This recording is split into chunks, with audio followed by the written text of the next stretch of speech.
History is a grand tapestry, epic battles, political upheavals, and profound discoveries. Yet sometimes, tucked away in its more unusual corners, we find a story so bizarre, so utterly unexpected, it seems more a tall tale than fact.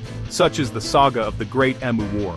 In the final months of 1932, in sun-scorched Western Australia, the might of a modern military faced a most unlikely enemy, a large, flightless bird. It sounds like a punchline, a peculiar footnote to military history. But every word's true. This is a story of men, machines, and a formidable avian opponent. To understand why a government sanctioned a war against birds, consider the farmer in the early 1930s. Ex-soldiers were settled on marginal land to grow wheat. The land was hard, rain unreliable, and the Great Depression sent prices tumbling. Many stood on the brink of ruin. Then came another army, an estimated 20,000 emus. Migrating after breeding, moving coastward for food and water, they found paradise in newly developed wheat districts. They ate and flattened the crops meant for families. They smashed rabbit-proof fences, and rabbits followed. Crops, fences, money, and morale were lost. Veteran farmers appealed to Defense Minister Sir George Pierce. They asked for Lewis guns. The birds were too tough for rifles. Pierce agreed. Aid for farmers, and target practice for gunners. With approval secured, the Emu War was set in motion. Tasked, 7th Heavy Battery, just 3 men. Major Meredith, Sergeant McMurray, Gunner O'Halloran, armed with 2 Lewis guns and 10,000 rounds. Plan, mount a gun on a truck, chase the flocks, mow them down. Military logic. Big birds, slow to turn. Easy. They departed in late October, newsreel camera in tow. Trained men, powerful weapons, and just birds. But the birds were faster, tougher, and the ground unforgiving. They'd assumed emus behave like infantry. They don't. Firing off a bouncing truck? Almost impossible. This would test patience more than firepower. The operation began on November 2nd after rain scattered the birds. A flock of about 50 was located near Campion. Farmers tried herding birds into a tighter group. The moment had come, modern firepower to the rescue. But as the guns opened up, the emus refused to panic predictably.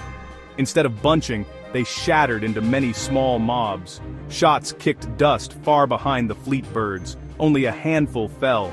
The rest disappeared into bush. Later, a larger flock by a dam. Another try with surprise.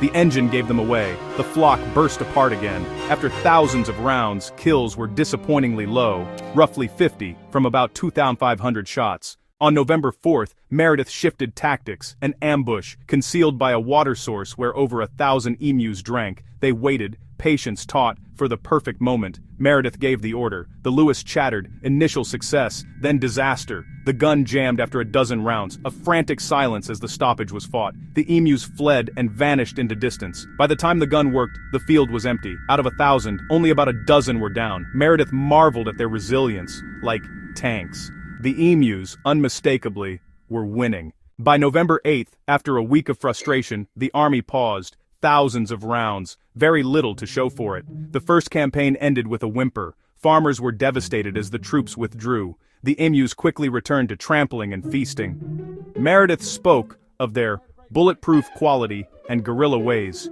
He quipped, "Give him a division that carried bullets like these birds." The initial strategy had failed. The birds owned the fields.